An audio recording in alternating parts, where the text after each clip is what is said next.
오늘 본문을 통해서 하나님께서 우리에게 원하시는 것은 바로 너희는 하나님의 나라 백성이기 때문에 세상 가운데에서 하나님의 나라의 백성답게 살아라입니다. 본문 27절 말씀을 한 번 더 읽어보겠습니다. 시작. 오직 너희는 그리스도의 복음에 합당하게 생활하라. 이는 내가 너희에게 가보나 떠나 있으나 너희가 한 마음으로 서서 한 뜻으로 복음의 신앙을 위하여 협력하는 것과. 아멘. 우리가 때때로 성경을 읽을 때에 단어 하나라도 쉽게 지나치지 말아야 할 때가 있습니다. 그런데 오늘 본문 이 말씀의 경우가 더욱 그런 것 같습니다. 하나님은 바울을 통해서 우리에게 그리스도의 복음에 합당하게 생활하라라고 말씀하시는데, 바울은 이때 오직이라는 말로 이 표현을 시작하게 됩니다. 그냥 복음에 합당하게 생활하라가 아니라 오직 그리스도의 복음에 합당하게 생활하라인 것이죠. 여기에서 오직이라는 이 표현은 다른 길은 없다라는 것입니다. 다른 방법도 없고 오직 이 방법밖에 없다라고 할 때에 바로 이 오직이라는 표현이 쓰여지는 것이죠. 성도가 이 세상에서 다양한 모습으로 살아가지만 그 삶의 방식 혹은 기준은 오직 하나라는 것이죠. 무엇입니까? 오직 그리스도의 복음이라는 것입니다. 즉 성도가 오직 복음에 합당한 삶을 살지 않으면 그 사람은 성도라고 할 수 없다라는 것이죠. 아무리 오래 교회를 많이 다니고 소위 말해서 목사라고 한다 할지라도 그러한 목사라는 직분을 받았다라고 해도 하나님의 나라의 백성이 아닌 것이죠. 목사라는 직분이 성도라는 호칭에 어울리는 것이 아니라 오직 복음에 합당한 삶을 살 때에 우리는 온전한 성도가 된다라는 것입니다. 우리가 살펴보고 있는 이 빌립보 교회가 위치하고 있는 빌립보 교회 도시의 사람들은 자신들이 로마 시민이라는 큰 자부심을 가지고 살고 있었습니다. 특별히 빌립보라는 도시에는 이 로마의 군대라고 하면 당대 최강군이잖아요. 그 군대 속에서 퇴역한 장군들이, 군인들이 많이 모여 살았던 도시 중에 하나였습니다. 그러하게 그들은 로마에 대한 충성심이 남들보다 더 뛰어났겠죠. 특별히 그들은 로마의 법을 철저하게 지킴으로써 자신이 로마의 시민이라는 자부심을 드러내며 살고 있었습니다. 로마 제국은 이러한 빌립보 사람들의 충성심을 높이 평가했고, 이 빌립보라는 도시를 마치 작은 로마처럼 운영해 왔습니다. 이런 빌립보 시민들의 모습은 이 빌립보 주변 지역에 살던, 특별히 화면에 나오는 저 빨간색 글씨 빌립보의 위쪽 지방에는 트라케라는 사람들이 살고 있어, 민족이 살고 종족이 살고 있었는데 그들과 매우 큰 대조를 이루었습니다. 비록 빌립보와 트라케의 사람들은 바로 붙어 있는 옆에 사는 이웃처럼 살고 있었지만 빌립보 도시의 시민들은 로마 시민다운 모습을 통해서 이 트라케라는 종족의 사람들에게 훨씬 더 높은 문명 세계가 무엇인지를 보여주었다라는 것이죠. 그래서 바울이 그리스도의 복음에 합당하게 생활하라라고 말할 때의 그 뜻이 바로 이것이라는 것이죠. 그러니까 그리스도의 복음에 합당하게 생활하라라고 할 때에 이 생활하라라는 말은 더 정확하게 표현하면 시민답게 살라라는 의미를 가지고 있다라는 것입니다. 빌립보 도시의 시민들이 로마의 법을 순종하고 잘 지킴으로 로마 시민답게 살아가듯이 빌립보 교회 성도들도 하나님 나라의 법인 그리스도의 복음에 순종함으로 하나님 나라 백성답게 살아라는 권면인 것이죠. 그런데 이렇게 살면 어떤 효과가 나타나게 됩니까? 하나님을 모르는 세상 사람들이 빌립보 교회의 성도들을 보고 하나님의 나라가 얼마나 수준이 높고 아름답고 복된지를 알게 되는 것이죠. 여러분, 소위 제3세계라고 표현되죠. 선교지라고 표현되어지는 어떤 중앙아시아의 도시들이나 아니면 동남아시아의 도시들이나 아니면 아프가니스탄, 파키스탄, 중동의 어떤 나라들, 그리고 아프리카의 나라들을 갈 때에 우리가 복음을 전하다 보면 복음이 아니더라도 이 아프리카 지역에는 새마을 운동이 엄청난 선풍적인 인기를 끌고 있잖아요. 어떻게 50년, 60년 만에 전쟁으로 초토화되었던 세계 거의 200위권의 GDP를 가지고 있었던 못 살던 한국이라는 나라가 그 짧은 시간 안에 어떻게 세계 10위권 안에 드는 경제 대국이 되었는가 살펴봤더니 이 새마을 운동이라는 그 운동들이 있었기 때문에 그것이 가능했다. 그래서 앞다투어 이 새마을 운동을 아프리카에서 배워가죠.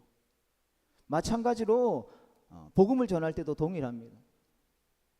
그들을 만나서 이야기하면서 노골적으로 복음을 전하지 않아도 우리가 살고 있는 이 대한민국이 어떻게 이런 잘 사는 나라, 좋은 나라, 행복한 나라가 되었는지를 그들에게 알려주면서 그 이유는 바로 하나님의 복음에 있다. 복음이 증거되어지는 곳의 나라들 중에 가난한 나라를 본 적이 있느냐?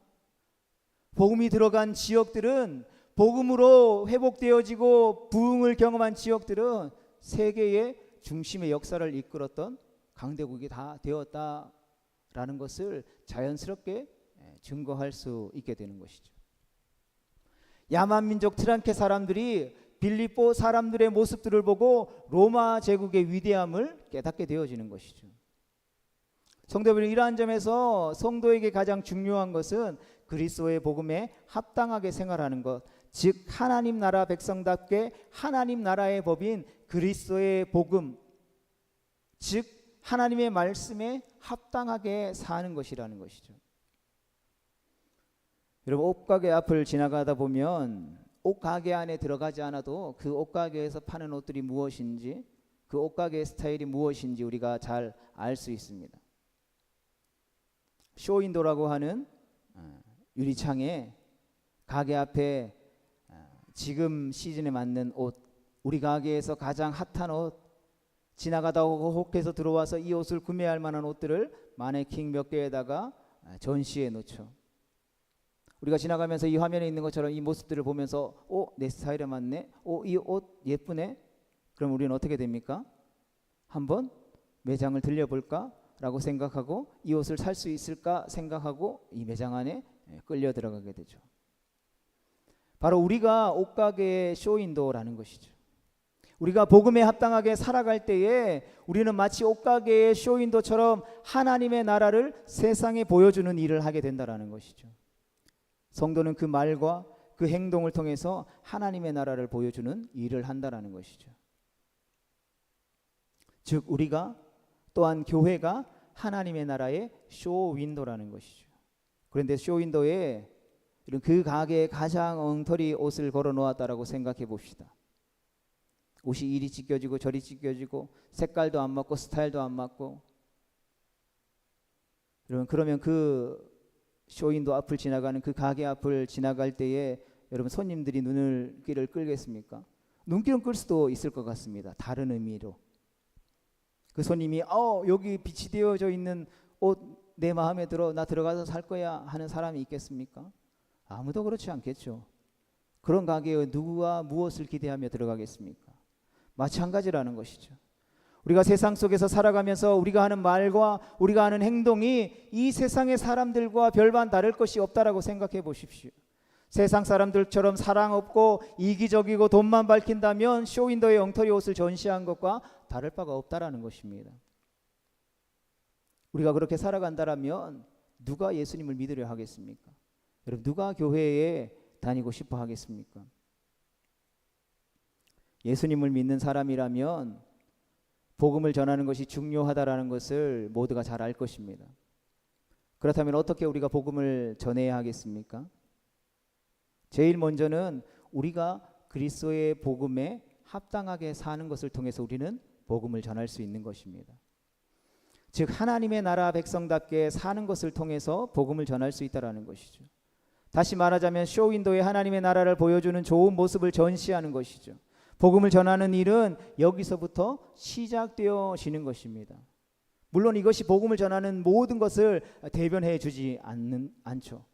우리가 잘 아는 대로 우리는 사람과 사람이 직접 만나서 입술을 열어서 그들에게 복음을 전해야 합니다. 그것이 반드시 필요합니다. 하지만 입으로 전하기 전에 우리의 삶을 통해서 하나님의 나라의 아름다움을 보여줄 수 있어야 하는 것이죠. 우리의 말과 우리의 행동이 전혀 세상 사람들과 별반 다를 것이 없는데, 누군가를 만났을 때 그 사람에게 교회 갑시다, 예수님 믿으세요 하면 과연 그 사람이 우리가 하는 그 말을 통해서 예수님을 믿게 될까요? 교회에 나오게 될까요? 아니라는 것이죠.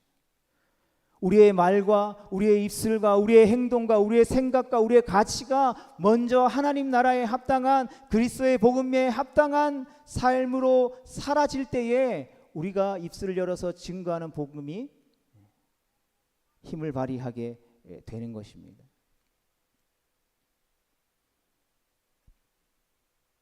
그렇지 않다면 그들은 우리가 복음의 복자도 꺼내기 전에 다 도망가 버릴 뿐이라는 것이죠. 엉터리 옷을 전시한 옷가게의 쇼윈도를 보고 가게에 들어가지 않는 것과 같다라는 것입니다. 그렇다면 하나님의 나라의 백성답게 살기 위해서 그리스도의 복음에 합당하게 산다라는 것은 과연 구체적으로 무엇을 의미하는 것이겠습니까? 앞에서 언급한 대로 빌립보 도시의 사람들은 로마법에 순종함으로써 로마 시민의 위대함을 나타냈습니다. 마찬가지로 하나님의 나라의 백성은 하나님 나라의 법에 순종함으로 하나님 나라 백성의 위대함을 나타낼 수 있다는 것이죠. 그러면 하나님 나라의 법은 무엇입니까? 바로 그리스도의 복음인 것이죠. 여기서 그냥 복음이 아니라 그리스도의 복음이라고 말한 것을 우리는 주목할 필요가 있습니다. 여러분, 오늘날 복음이라고 하는 말을 사용하는 곳은 아마 교회밖에 없을 것 같습니다. 교회 밖에서 복음이라는 말을 사용하신 것을 들어보신 적이 있습니까? 아마 없을 것이죠. 보청기 광고 정도에서나 우리가 들어볼 수 있었겠죠. 하지만 바울 당시의 복음이라는 말은 성도들뿐만 아니라 로마 시민들에게도 매우 익숙했던 단어였습니다. 로마 시민들에게 있어서 1차적으로 이 복음이라는 말은 전쟁의 승리나 국가적인 어떤 성공을 뜻하는 말이었죠. 그러니까 로마 시민에게 복음은 전쟁의 승리, 다른 사람을 정복하는 것, 원수에 대해서 복수하는 것, 돈을 많이 버는 것, 큰 명예를 얻는 것, 큰 힘과 지위를 얻는 것 등을 복음, 좋은 소식, 기쁜 소식이다라고 표현했다라는 것이죠. 그렇기 때문에 로마 시민에게 있어서 복음에 합당하게 사는 것이라는 것은 수단과 방법을 가리지 않고 적을 제압해서 승리를 얻는 것이고, 자신에게 필요하다면 얼마든지 다른 사람을 짓밟고 빼앗고 올라서는 것이고, 자신들을 힘들게 하는 원수를 완전히 짓밟는 것이고, 돈이 된다면 그 어떤 무엇이든지 하는 것이고, 큰 명예를 얻기 위해서는 다른 사람을 기꺼이 희생시키는 것이 복음이었다라는 것이죠. 하지만 바울이 말하는 복음은 이런 로마 제국의 복음, 즉 세상의 복음이 아니라는 것이죠. 바울은 지금 그리스도의 복음을 말하고 있는 것입니다. 그렇다면 그리스도의 복음이라는 것은 무엇을 의미하겠습니까? 로마의 복음, 세상의 복음과는 전혀 다른 것이죠. 물론 로마 제국의 복음이 약속한 승리와 영광을 그리스도의 복음도 약속하고 있습니다. 하지만 이 승리와 영광을 얻는 과정이 전혀 다르다라는 것이죠. 로마 제국의 복음은 어떠합니까? 철저히 돈과 힘과 탐욕과 이기심으로 승리와 영광을 얻으려고 한다라는 것이죠. 하지만 그리스도의 복음은 이런 것들로 진정한 승리와 영광을 얻을 수 없다라고 말하는 것이죠. 그리스도의 복음은 예수 그리스도께서 승리와 영광을 얻으신 방식으로만 우리에게도 승리와 영광을 얻을 수 있다라고 가르치죠. 그렇다면 예수님께서 어떻게 승리의 영광을 얻으셨습니까? 그분의 막강한 힘과 능력으로 얻으셨습니까? 아니면 돈으로, 아니면 탐욕이나 이기심으로 주님께서 얻으셨습니까? 전혀 그렇지 않다라는 것이죠. 우리가 잘 아는 대로 예수님은 십자가를 통해서 승리와 영광을 얻으셨다라는 것입니다. 우리 골로새서 2장 15절 말씀 같이 읽어보겠습니다. 시작.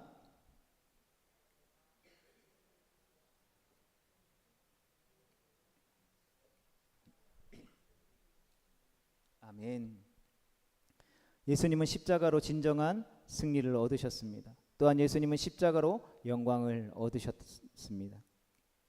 예수님은 당신이 곧 당하실 십자가의 죽음을 앞두고 인자가 영광을 얻을 때가 왔도다라고 요한복음 12장 23절에서 말씀하셨습니다. 예수 그리스도께서 승리와 영광을 얻으시는 방법은 로마 제국의 그것과는 전혀 달랐다라는 것이죠.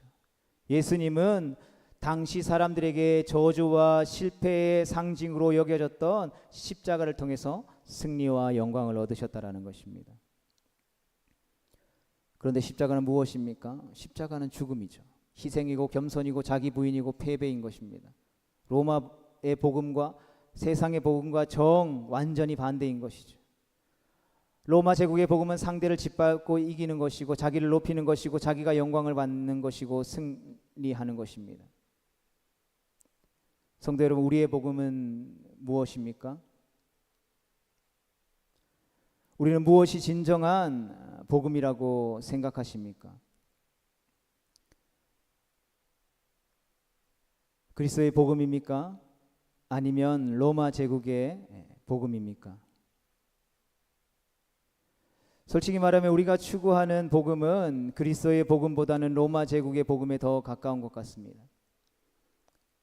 예수님을 주님이라고 부르고 스스로 성도라고 말하지만 실제로 우리는 그리스도의 복음이 아니라 로마 제국의 복음, 즉 세상의 복음을 따라 살아가고 있다라는 말이죠. 우리는 주님을 위해, 이웃을 위해 희생하는 것을 승리와 영광이라고 생각합니까? 내 이웃이 내가 가진 것을 빼앗아 갔을 때에 분노하는 것이 아니라, 그것을 고발해서 당장 내 것으로 찾아오는 것이 아니라, 그것을 빼앗겼을 때 나는 승리했구나, 나는 영광을 차지했구나 라고 생각하는 사람이 있냐라는 것이죠. 누군가 나를 비난하고 힐난하고 나를 짓밟고 올라서서 나를 무너뜨릴 때에 나는 승리했구나, 나는 영광을 얻었구나 라고 생각하는 사람이 있냐라는 것입니다.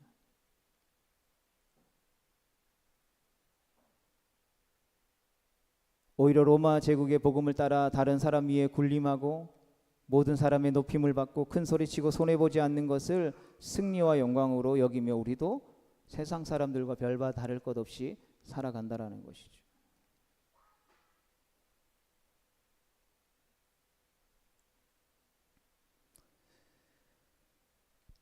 교회를 목회하다 보면 이런 일들을 많이 겪게 되죠.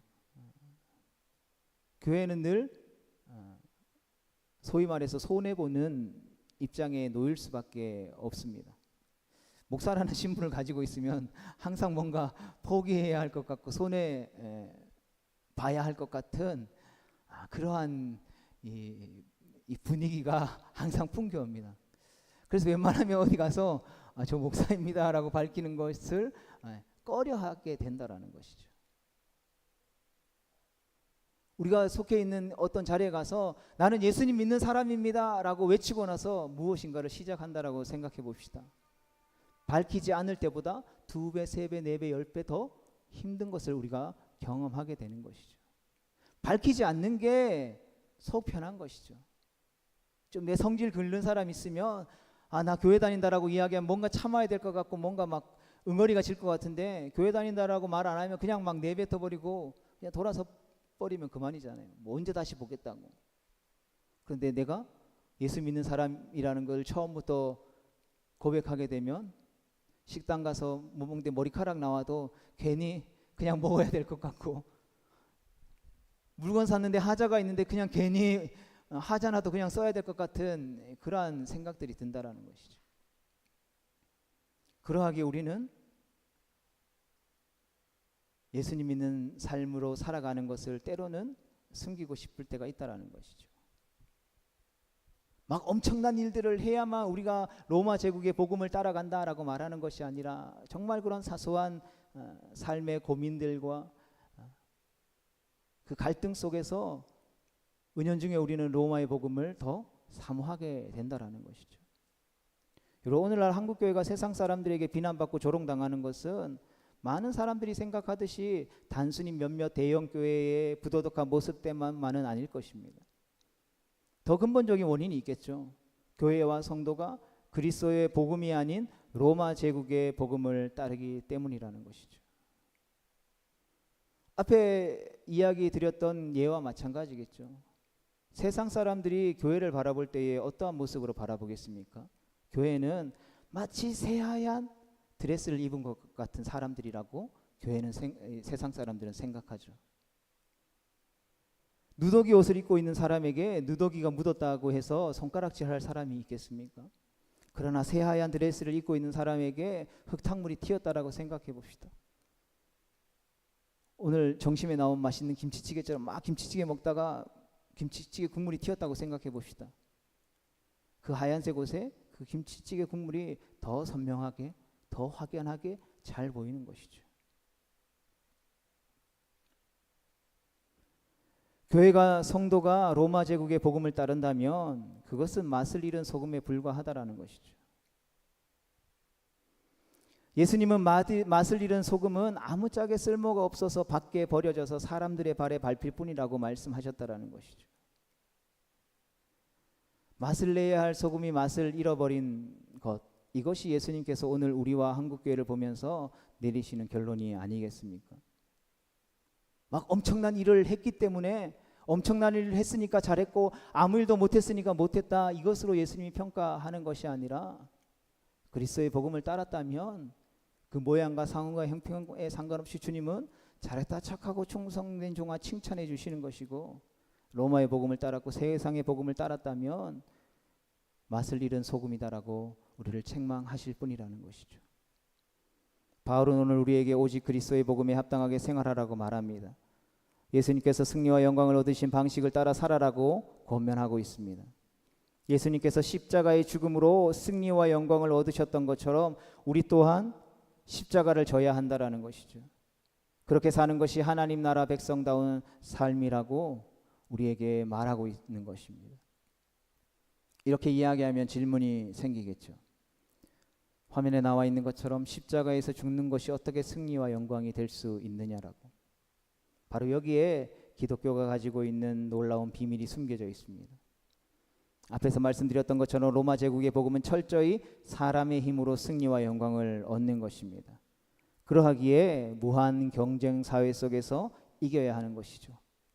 다른 사람을 짓밟고 올라서야만 기쁜 소식이라고 말할 수 있는 것입니다. 하지만 그리스도의 복음은 사람의 힘과 지혜와 능력으로 얻을 수 있는 것이 아니라는 것이죠. 진정한 승리와 영광은 사람의 힘으로 얻는 것이 아니라 하나님께서 주시는 것입니다. 아멘이십니까? 이것이 믿음의 비밀이요 복음의 비밀인 것입니다. 예수님께서 이 믿음의 비밀을 이렇게 말씀하셨습니다. 마태복음 23장 12절 말씀 같이 보겠습니다. 시작. 누구든지 자기를 높이는 자는 낮아지고 누구든지 자기를 낮추는 자는 높아지리라. 아멘. 마태복음 16장 25절입니다. 시작. 누구든지 제 목숨을 구원하고자 하면 잃을 것이요 누구든지 나를 위하여 제 목숨을 잃으면 찾으리라. 아멘. 예수님은 자기를 낮추는 자가 높아진다라고 말씀합니다. 역설적인 말씀이죠. 누구든지 당신을 위하여 자기 목숨을 잃으면 찾게 될 것이다라고 말씀하십니다. 이것 또한 역설적인 표현입니다. 우리가 가진 상식과는 정반대인 것이죠. 세상은 이와 정반대의 이야기를 하고 있습니다. 그런데 이 말씀에는 숨겨진 관로가 있죠. 누구든지 자기를 낮추는 자는 높아지리라고 할 때에 이 높아지리라 앞에는 숨어 있는 관로가 있는 것입니다. 바로 그 관로 안에는 하나님이 들어가 있는 것이죠. 다시 말하자면 누구든지 자기를 낮추는 자는 누가 높여주실 것이다라고요? 하나님이 높여주실 것이다 이인 것입니다. 마찬가지로 누구든지 당신을 위하여 자기 목숨을 잃으면 하나님께서 찾아주시겠다라고 말씀하신 것입니다. 성도들은 바로 이것이 성도가 가진 믿음의 비밀인 것입니다. 사실 예수님만큼 이 믿음의 비밀을 잘 알고 계셨던 분도 없을 것입니다. 예수님께서 왜 십자가의 길을 기꺼이 가셨겠습니까? 그 길이 수치와 모욕과 패배의 길임을 모르셨기 때문에, 바보기 때문에 그 길을 가셨겠습니까? 예수님께서 모르실 리 없죠. 온 천지 만물을 말씀으로 창조하신 창조주 하나님, 지금도 살아 역사하시며 온 천지 만물을 다스리고 통치하시는 만왕의 왕이요 만주의 주가 되신 주님께서 모르는 것이 무엇이 있겠습니까? 그럼에도 예수님은 그 길을 묵묵히 가셨다라는 것이죠. 어떻게 그럴 수 있습니까? 예수님께서 이 믿음의 비밀을 알고 계셨기 때문이라는 것이죠. 내가 비록 수치와 모욕, 패배의 길인 십자가의 길을 갈지라도 하나님께서 그 길을 진정한 승리와 영광의 길로 바꾸어 주실 것이다라는 것. 아브라함이 독자 이삭을 그 모리아 산으로 끌고 가서 하나님 앞에 번제로 바치려고 했던 그 바칠 수 있었던 이유가 바로 동일한 믿음의 비밀 때문이었던 것입니다.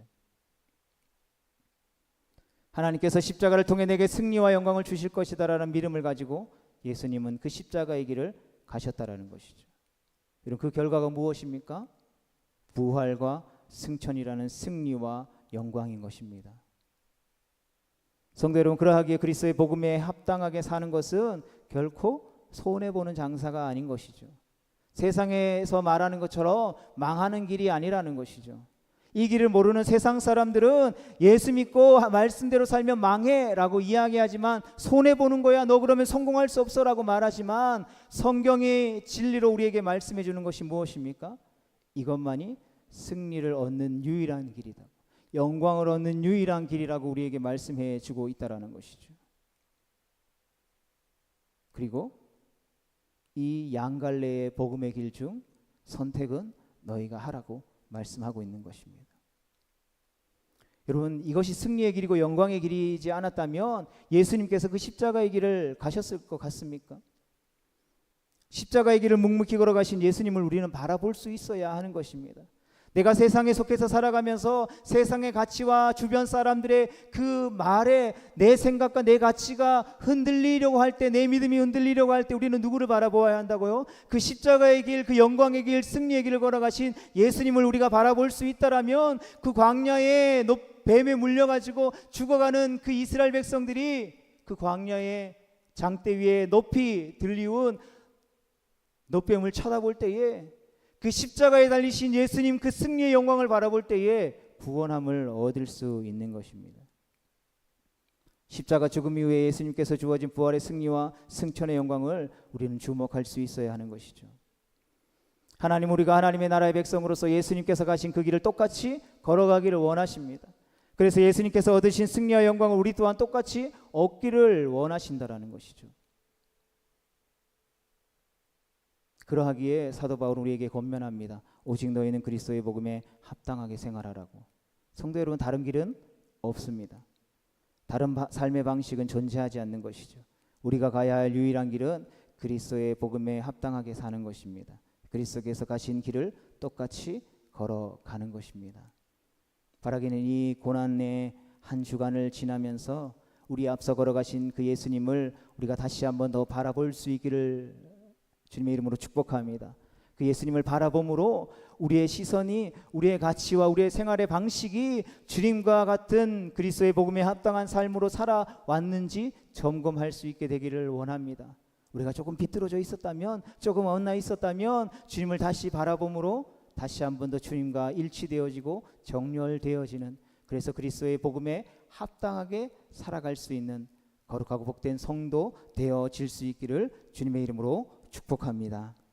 기도하겠습니다.